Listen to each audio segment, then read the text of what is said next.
كانت في لندن واليوم هنا في أبها. الركلة الأولى عند روبن نيفيز. يستعد الآن البرتغالي والأعصاب من الجماهير. روبن نيفيز ومندي. روبن نيفيز في الجول. أول الأهداف للزعيم يسجل نيفيز بنجاح في المرمى، والهلال يتقدم الآن بهدف. يتقدم عن طريق روبن نيفيز في شباك إدوارد مندي. الهلال يسجل وننتظر اللاعب الذي من جانب النادي الأهلي. إدوارد مندي أو بوبي فيرمينو. ياسين بونو في مرماه. فيرمينو البرازيلي من أمام المغربي. فيرمينو يسجل. فيرمينو يضع الكرة. شوف المحاولة الماضية، شوف اللقطة اللي كانت قريبة جدا من ياسين بونو. إذن هدف يسجل بنجاح للهلال. إن روبن نيفيز، وهدف للنادي الأهلي. الركلة ترجيحية للهلال. الركلة الثانية من الكابيتانو سالم الدوسري. إدوارد مندي. سالم يسجل نعم في المرمى. في المرمى من سالم الدوسري، ويزيد الضغوطات على اللاعب الأهلاوي القادم. إذن الهلال يسجل. يتقدم من جانب النادي الأهلي. جابري فيجا. الهلال ركلتين، الأهلي ركلة، وهذه هي الثانية.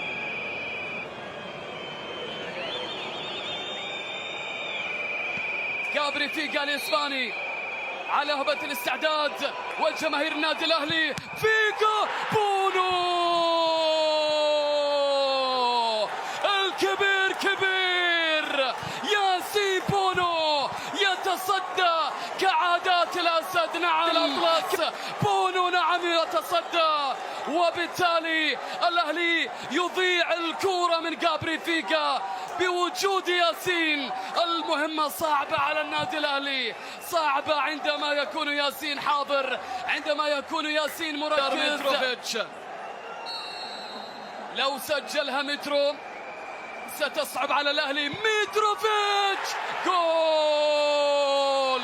يسجل متروفيتش الركلة الثالثة بنجاح لمصلحة الزعيم. إلى حد الآن من التأهل إلى المباراة النهائية. يقترب مع ضياع الركلة التي كانت لجابري فيجا وتألق من ياسين بونو. نشاهد ونتابع.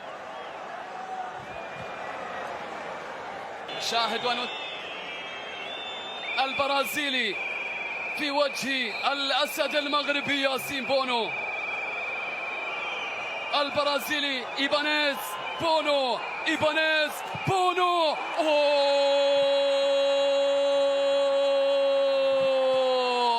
شكلها تبغى الهلال، شكل التأهل يريد الهلال بعد تضييع روجر إيبانيز لهذه الكرة بشكل غريب.